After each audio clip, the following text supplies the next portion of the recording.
قال يا هارون ما منعك إذ رأيتهم ضلوا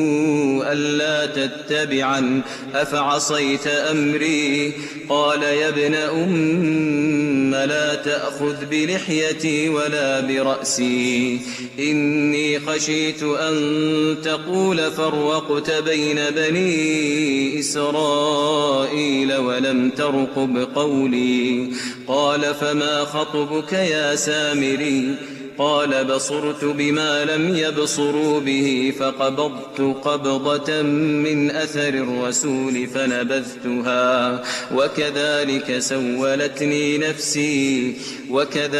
سولت لي نفسي قال فاذهب فإن لك في الحياة أن تقول لا مساس وإن لك موعدا لن تخلفه